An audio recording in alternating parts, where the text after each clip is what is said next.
How long are you willing to wait until you get a unified response? Don't rush me, Jeff.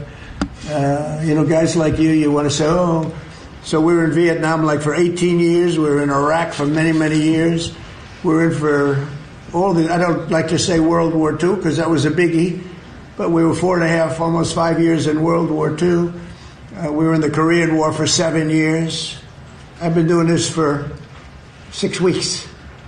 And their military is totally defeated. They're outside of the little wise guy ships. I call them the wise guy ships, the little boats that they have running around with guns in them. We'll take them out too when we see them.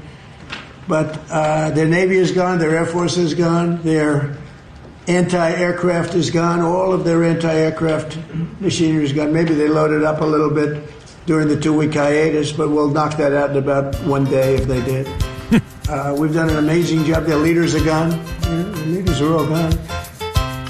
President Trump says, don't rush me. Leave me alone. Like he said, Vietnam, 18 years, World War II, 5 years, 6 years, the Korean War, Iraq, Afghanistan, forever. I've been doing this for 6 weeks. 6 weeks. I got one more I want to play before I get to the great KT McFarland. He also discussed yesterday the possibility, if not probability, of a nuclear holocaust with those no-good bastards in Europe. They've all turned their backs on us, all of them. We'll get them in the end. This is President Trump talking about that possibility, Lewis. Cut number 12. I think that there's nothing worse than a nuclear weapon that takes out one of your cities or two of your cities or three. I think there's nothing worse than a nuclear weapon that's going to destroy the Middle East, including Israel. I think there's nothing worse than Europe being under attack by people that have missiles now that reach Europe. As you know, they don't reach us, but they reach Europe. But they will reach us at some time, probably the not too distant future, unless we stop them now. I think there would be nothing worse than having nuclear holocaust in Europe, London, Paris, various places in Germany, all targeted. No, what I say is you can't let them have. I don't think it will happen, by the way. I really think we actually, it turns out that we are drill, baby, drill. And it turns out we're producing a lot of oil, and they're buying the oil. They're going to Alaska. They're going to Texas, Louisiana. And our guys have done a fantastic job. We're putting out right now more oil and gas than we ever have in the history of our country.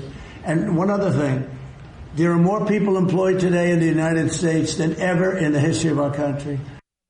There he is, President Trump, yesterday. So we're going to talk to Blair White and Adam Weiss after KT. And then, like I said, Joe Tacopina, Scott Lebedo, the brilliant sports voice of Stephen A. Smith. But I want to read this to KT. KT, of course, has worked for 4 presidents over her legendary career, most recently President Trump. She's on Fox News multiple times a week, and she is an amazing guest with us every Friday. So I don't name names often. Sometimes I do, but this time I'm not going to, KT. But somebody who I respect a lot sent me this text from the Pentagon. This person was actually in the Pentagon when I received this text a couple of days ago. Now, you know that I was behind this war 100% and still am. Anybody who says this war is not a necessity doesn't know what they're talking about, okay? It is a necessity. And we didn't start it. For you folks that are complaining, I thought Trump was America first. He is. Iran started this war 47 years ago. And 6 or 7 presidents promised they would do something about it, and they didn't do anything. So President Trump decided, I'm going to be the guy to fix it. And it's not easy. It's a big country, 90 million people, and they hate us. So I'm all for it, okay? But I'm also saying with every ceasefire, with every stoppage, Americans care less and less, and Americans are not believing that we are winning. That's just my opinion. So here's a text that I got, KT. Before the war, Iran did not control the Strait of Hormuz. Now it does. Iran oil was sanctioned. Now it's not. Iran was not really building a nuclear weapon, according to the Pentagon Intelligence Agency. Now they will. The U.S. bases in the Gulf were assets. Now the liabilities. And everyone is laughing at us because the truth is the reason why the President of the United States keeps stopping and going is because we are stuck. NBC has reported the last 2 days that Hegseth is not being truthful either, and that Iran has a lot more weaponry than we are telling the fine folks in America. Your thoughts on some of these criticisms? Well, they're all wrong. They're all dead wrong. Iran wasn't getting close to having a nuclear weapon. Iran has had one goal for 47 years, to have a nuclear weapon. And if you look at what they're doing now and how they're holding the world hostage, when people say, well, they didn't control the Strait of Hormuz, absolutely. They could have turned that thing on and off anytime they wanted. When I was working for President Reagan, they tried to close down the Strait of Hormuz. We shot some ships out of the water, and then they went back to their caves. But so every one of those points is factually incorrect. And the thing that I guess is reinforced to me the necessity of doing what President Trump did at the 11th hour is that look at what Iran is willing to do now with the world trade. Countries are going to go into economic tailspins. Why? Because a military dictatorship, which is what it is, a military dictatorship in Iran wants to have nuclear weapons, and they're willing to put the whole world in chaos, economic chaos, in order to do that. And can you imagine what a country like that would do? A gang of dictators will do if they actually had nuclear weapons. They would use them. They would blackmail the world for whatever reason they wanted to blackmail the world, for whatever purpose came into their heads. So the necessity of doing this and doing this now and doing this very surgically, I think is pretty amazing. And when people say, well, President Trump doesn't know what he's doing, come on, guys. I mean, you guys are so far behind, you think you're ahead. He set out to do this on day one of his first term when he realized that he needed peace between Israel and the Gulf Arabs. He crafted the Abraham Accords. What that did was take Saudi Arabia, United Arab Emirates, and all those countries which either sat on the sidelines of any Israeli conflict in the region or cheered and worked against Israel. Now they're fighting with Israel against Iran. President Trump, drill, baby, drill, as he just mentioned in the clip that you played. That meant that world oil prices went down because American oil came into the mix. What did that do? Bankrupted Iran. Iran's only source of income is oil exports. And then finally, what's happened in the last several weeks is degrading Iran's military, killing their first, second, and third tier of leaders, destroying their command and control, their army, their navy, their air force, the proxies. All of this put into place the final move in the chessboard. We knew that they would shut down the strait. As I said, they've done it before.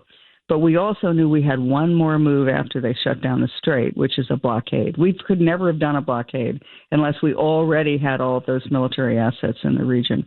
And now we sit back and wait. I don't think we wait for long, but we wait for them to either have some pragmatic negotiations, or we wait for their economy to completely collapse.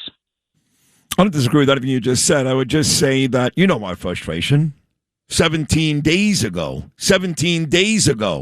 President Trump was about to unleash hell on that civilization. And we've got like 2 ceasefires since. And I think he may be mad at me. I don't know. These people tell me, you're crazy. Stop it, Margot Martin. But I have been pretty outspoken that I'm tired of the ceasefires. Do what you say you're going to do. I'm sorry, because I've got people who love him like I do, like you do, love him to death. We don't want anybody else in that seat. I'm not critical of the president where I'm saying he shouldn't be. I mean, he's the best. He's the best in my lifetime, and thank God he's there. I don't want him to ever leave. I'm going to cry the day he leaves.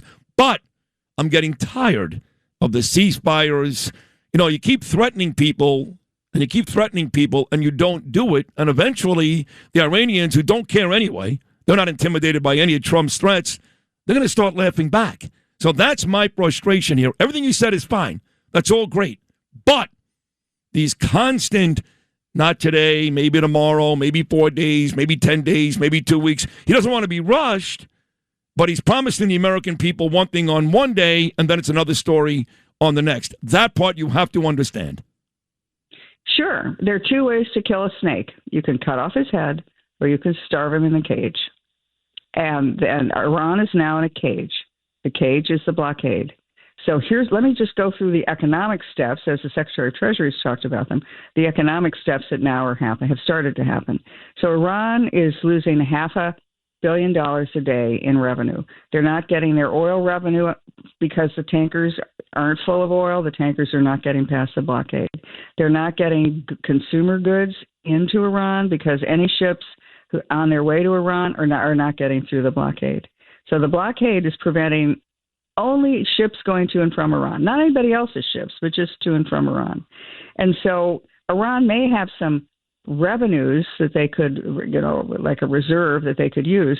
The problem is, thanks to Donald Trump, the problem for Iran is that all of those assets are frozen in foreign banks, so they cannot access them. So they're getting no revenue. They're getting no consumer goods. The inflation rate is by the day is clicking up. And within about, period of time, not too long a period of time, Iran is not going to have any income to pay the weapon, to pay their military, to do all the things that their government needs to do to function. Added on top of that is the way oil works. Oil wells, they pump the stuff out of the ground, puts it in a pipeline, goes to Carg Island, and then the pipeline puts the oil into empty tankers. The tankers fill up and go on their merry way, usually to China. They're not doing, none of that's happening now because the empty tankers are not getting into Iran. Full tankers, they're not getting past the blockade. So what's happening is that the oil wells are backing up. You can't just flip a switch and turn off the pipeline. You can't just flip a switch and turn off the well without doing enormous damage to the well, probably permanent damage to the well. So within a short period of time, starving the snake, Iran is going to have no income and no prospects because in a post-war Iran, the way they would rebuild their country is the revenue they would get. Sanctions were lifted and they could produce oil again. They won't be able to produce oil if all those oil wells are flooded. I mean, think about a sink. You've got a clogged drain and the faucet keeps going. You can't turn the faucet off. And what havoc does that wreak on your sink and on your kitchen? That's what could happen to Iran, and that's what could happen to Iran. Most experts believe that the storage capacity, excess capacity to absorb all that extra oil in the pipeline is 1, 2 weeks. Nobody thinks it's 3 months. Right. The estimates are that it's a couple of weeks. So when President Trump is saying, well, I've got all the time in the world, what he knows is that the clock is ticking for Iran.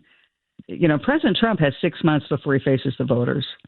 Iran probably doesn't have 6 weeks, probably doesn't even have 6 days that they can survive without income. Well, 6 months before the election, but you don't want some people making up their mind today that I'm not going with a Republican. I mean, it's not, he has 6 months to the election, but he's in danger of losing people because I just got a text, for example, from a guy that served in Iraq, served in Afghanistan, served in Kuwait, dragged people out of a burning building on 9/11. One guy did all that. His name is Thomas Sullivan. He's running for office in Queens. He's a wonderful guy. He said, no more ceasefires.